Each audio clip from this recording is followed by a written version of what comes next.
মান বুজাব নোৱাৰি এনেতো নাজানে হৈ যাম মই কেনেকুৱা মই কেনেকুৱা জানানে ৰহে জান তোমাতে বলিয়া এনেতো নাজানে হৈ যাম মই কেনেকুৱা জানানে ৰহে জান তোমাতে বলিয়া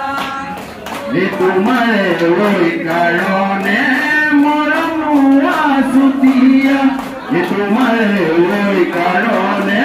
মৰম আছুতীয়া সঁচাকৈ খুজিছো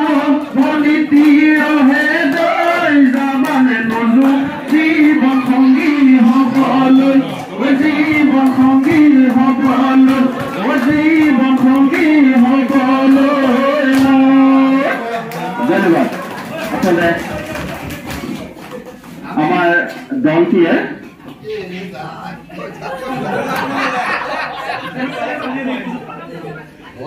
বিহু গীতে আসলে সঁচাই সকলকে আকর্ষণ করে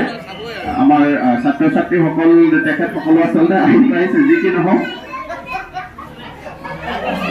তোমালোকে দেখিলা ধন্যবাদ আপোনালোকে সহায় জনোৱাৰ বাবে ধন্যবাদ লাগিল আমি ছাত্ৰ ছাত্ৰীসকলক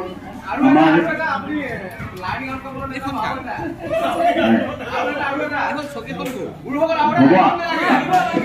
আৰু আমি এনে আচলতে প্ৰিপেয়াৰ কৰা নাই প্ৰিপেয়াৰ কৰিব লাগিব যি কি নহওক ঠিক আছে হ'ব ছাৰ আমি ঠিক এনেকৈ ছাত্ৰ ছাত্ৰীসকলক বিহু গীতৰ বিষয়ে সুন্দৰভাৱে আমি তেখেতসকলক শিকাব পাৰোঁ বৰ ধুনীয়া ধুনীয়া বিহু গীত কিছুমান আছে আৰু এই বিহু গীতৰ যিখিনি বাদ্য সেই বাদ্যখিনিও আচলতে আমি তেখেতসকলক পৰিচয় ঘটাব পাৰোঁ আমি লাৰ্ণিং আউটকামৰ ভিতৰত কেইটামান উলিয়াইছিলোঁ বিহু গীতৰ লগত পৰিচয় হ'ব ছাত্ৰ ছাত্ৰীসকলৰ লগতে প্ৰকৃতিৰ যিখিনি উপাদান সেই উপাদানসমূহৰ লগতো তেখেতসকলৰ পৰিচয় ঘটিব বুলি আমি অনুমান কৰিছোঁ